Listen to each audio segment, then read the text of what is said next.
Hello बच्चों, let's see the following question है lysosome are optimum at options है A basic pH, B neutral pH, C acidic pH, D every pH. इस question का की concept है हमारा lysosome.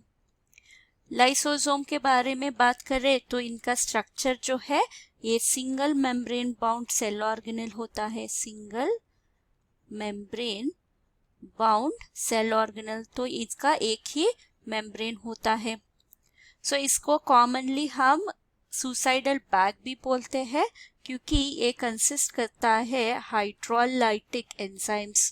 Hydrolytic enzymes को हम कॉमनली जो भी हमें लाइसोसोम्स में मिलते हैं इनको बोलते हैं lysozyme.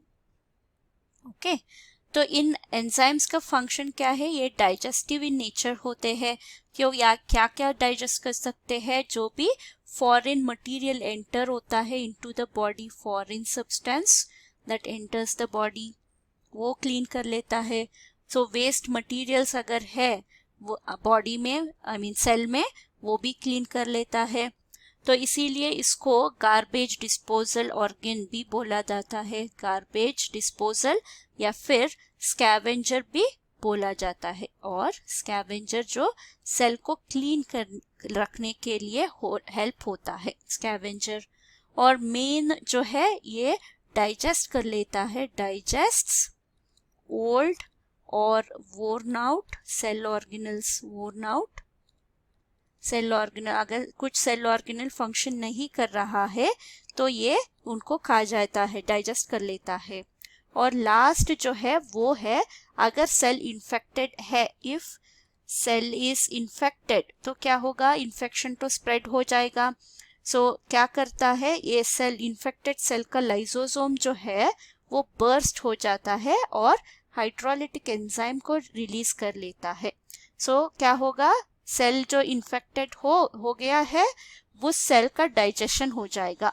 So if cell is infected it digests whole cell.